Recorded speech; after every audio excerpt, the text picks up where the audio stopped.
اهلا بيكم في حلقه جديده على قناتكم ذا ناتشرال اكواريوم. المسطحات المائيه في الطبيعه ايا كان نوع المسطح ده، لو سنحت ليك الفرصه ان انت تنزل وتوصل لقاع المسطح هتلاقيه ان هو بيتكون على هيئه صورتين. الصوره الاولى اما انه يكون قاع موحل طين وتربه منها لعمود الميه مباشره بدون اي عازل بيفصل ما بينهم، وفي النوع ده من المسطحات طبعا بتكون الميه عكرة جدا نتيجة ذوبان مكونات التربة أو الطمي ده في عمود المية مباشرة. وعلى فكرة بتكون عايشة فيه الكائنات الحية عادي جدا وطبيعية جدا، وبتلاقي فيه أسماك ونباتات وغيرها من الكائنات الحية. الصورة التانية اللي ممكن تلاقي عليها قاع المسطح المائي في الطبيعة إن أنت تلاقيه مكون من رمل أو جرش، وده طبعا بيكون في الطبقات العلوية، لأن أنت مش هتقدر تشوف إيه اللي تحت الرملة أو الجرش ده، لأن تحت الرمل والجرش ده دايما في الطبيعة بيكون في تربة طينية اتكونت على مر العصور والأزمنة نتيجة تحلل عضوي للكائنات الحية اللي بتموت والنباتات اللي بتموت وغيرها وغيرها. طبعا احنا مش هنحب ان أحواضنا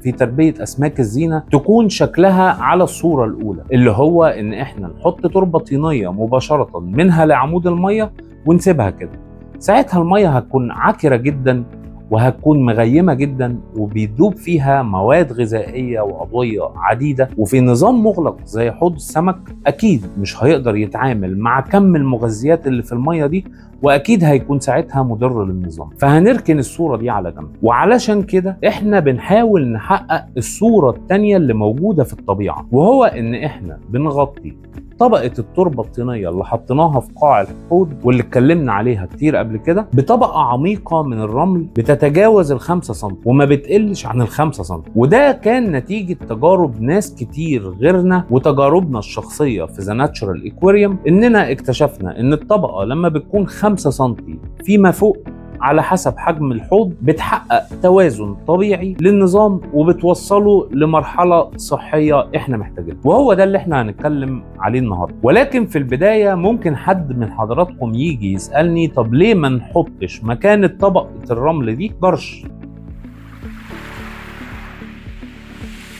الجرش بطبيعة تكوينه هو مكون من حبيبات بتكون كبيرة الحجم نسبيا وغير منتظمة الشكل. ولو تخيلنا مع بعض لما حبيبات الجرش دي بتتحط جنب بعضها بيكون ما بين الحبيبات وبعضها مسافات تشبه الغرف، بيكون سهل جدا ان الفضلات وبواقي الطعام والنباتات الميتة المتحللة تدخل وتتخلل وتتغلغل جواها وتملى الفراغات اللي موجودة ما بين حبيبات الجرش ده بسبب عدم انتظام شكلها وحجمها الكبير، لان الجرش بطبيعته بتكون مساميته واسعة جدا، وهنا بيحصل للفضلات اللي اتجمعت جوه المساحات الفارغه اللي ما بين حبيبات الجرش دي تعفن وتحلل غير صحي، ونقدر نسميه تعفن لا هوائي بينتج عنه مواد مضره جدا تكاد تصل لحد السميه زي الامونيا والنيتريت وغاز الميثان وغاز كبريتيد الهيدروجين كمان. والمواد دي لما بتتواجد داخل حوض مغلق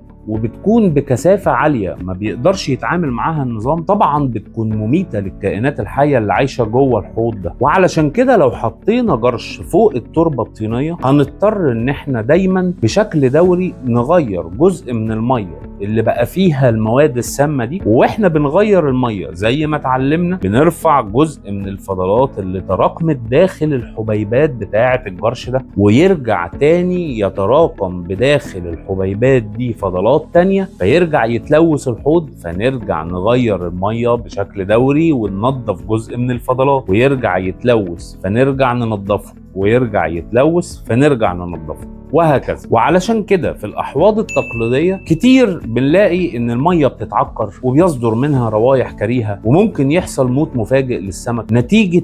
التعفن والتحلل الغير صحي اللي بيحصل للفضلات اللي تراكمت جوه الجرش زي ما شرحت. تاني عيب في الجرش بسبب مساميته الواسعه انه بيدي فرصه لتيار الميه انه يدخل جواه ما بين الحبيبات بتاعته في المسافات الواسعه اللي ما بينها وما بين بعضها، والميه هتوصل ساعتها لطبقه التربه الطينيه وتيار الميه هياخد المغذيات ومكونات التربه الطينيه ويرجع يطلع بيها لعمود الميه، وهنا هيلوث عمود الميه بالمغذيات اللي بتحتويها التربه الطينيه. وعلشان كده ما بنستخدمش الجرش ومش هيحقق لي اي نجاح في النظام الطبيعي.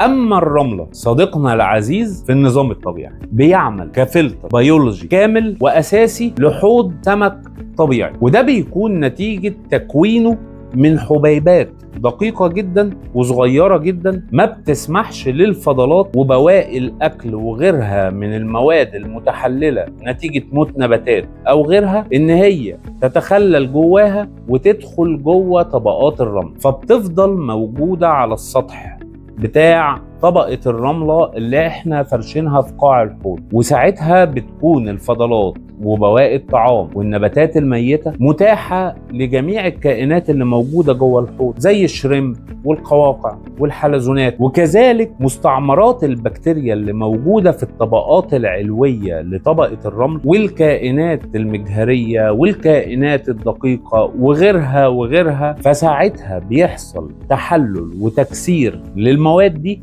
بشكل طبيعي وصحي بدون ما يفرز المواد الضارة والغازات السامة اللي ذكرناها في حالة الجرش. وده طبعا لأن طبقات الرملة بتكون مستعمرات لأنواع كتير جدا من البكتيريا اللي وصل لها العلم واللي لسه ما وصلهاش، وللحيوانات المجهرية وللكائنات الدقيقة اللي بتكون مهمتها الأساسية تناول غذائها عن طريق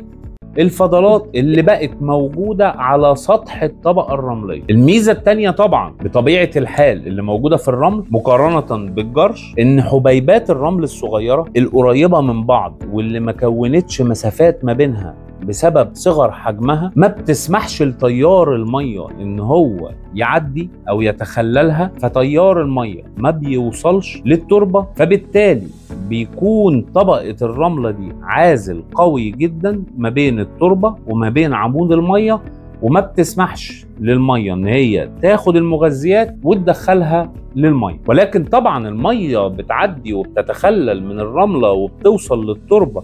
ولكن بشكل هادي جدا وناعم وسلس جدا وبطيء لدرجة كبيرة، لدرجة ان هو ما بيخلطش مكونات التربة بالمية. ثالث ميزة في طبقة الرمل اللي احنا بنحطها ان هي بتكون مع مرور الوقت طبقات لا هوائية في اسفل طبقاتها، بس بتكون هنا بشكل صحي جدا، لان الطبقات اللا هوائية اللي بتتكون في قاع طبقة الرملة دي بيكون غذائها الوحيد واللي بيتوفر ليها هو النترات، فبتتغذى عليها وبتنتج غاز النيتروجين اللي بيخرج بالتدريج على فترات طويلة من غير ما نحس وبيطلع بره الحوض بدون اي اضرار لانه غاز مش مضر. وبكده قدرنا نعرف الفرق ما بين الجرش وما بين الرمل، وليه ما ينفعش استخدم الجرش وليه ينفع استخدم الرملة. ولو حد هيسألني امال في الطبيعة الجرش ازاي بيبقى موجود وبتكون الطبيعة بيئة متوازنة بتقدر تعيش فيها الكائنات الحية بصحة وسلام، هقول لحضرتك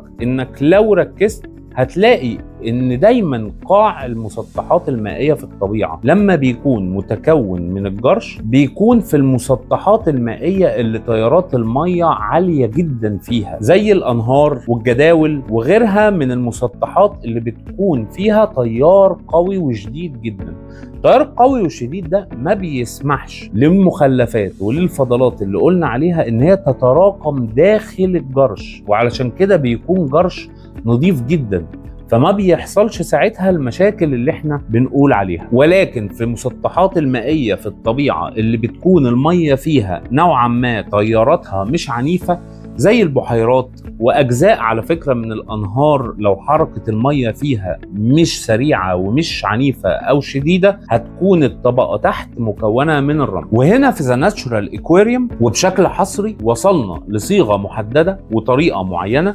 نكون بيها طبقة الرمل اللي هنستخدمها في احواضنا الطبيعية، وهو ان هي بتكون زي ما قلنا مكونة من طبقة من 5 سم مش اقل من كده، ممكن تزيد حسب حجم الحوض. بنقسمهم لجزئين، 4 سم الجزء اللي تحت وفوقيه جزء مكون من 1 سم.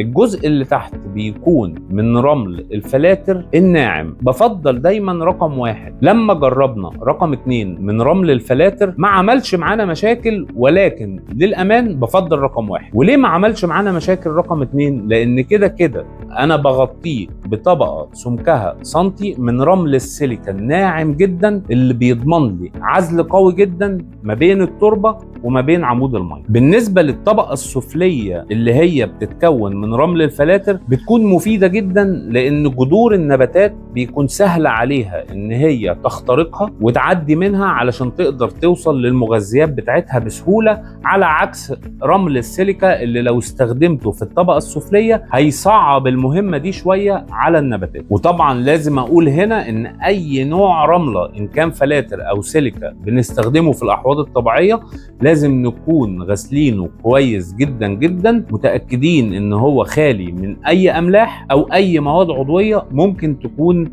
فيها زي كائنات حيه ميته فيها او غيرها. وبالنسبه للناس اللي مش حابه شكل الرمله في الاكواسكيب بتاعها، تقدر طبعا تستخدم اي نوع من انواع الجرش اللي حضرتك بتفضل شكله يكون موجود في الحوض بتاعك، ولكن اللي هطلبه منك انك هترش منه رشه خفيفه جدا ما تبقاش سميكه فوق سطح طبقه الرمله اللي احنا حطيناها. وطبعا ما يكونش نوع من انواع الجرش اللي بتتحلل وبتدوب في الميه زي الجرش الملون اللي فيه الوان صناعيه او غيرها من انواع الجرش. لازم يكون جرش خامل ما بيتحللش وما بيتفاعلش مع الميه، وساعتها هتقدر ان شاء الله تستمتع بحوض طبيعي متوازن قوي ثابت صحي مستمر، تقدر تعيش فيه جميع الكائنات الحيه من اسماك او نباتات بصحه وسعاده وازدهار. وفي النهايه تقدر تتواصل معانا او مع احد اعضاء فريق ذا ناتشورال اكواريوم من خلال رقم الواتساب اللي ظاهر على الشاشة، وكمان تقدر تحط استفسارك أو تجربتك في تعليقك على صفحتنا على الفيسبوك أو على قناتنا على اليوتيوب.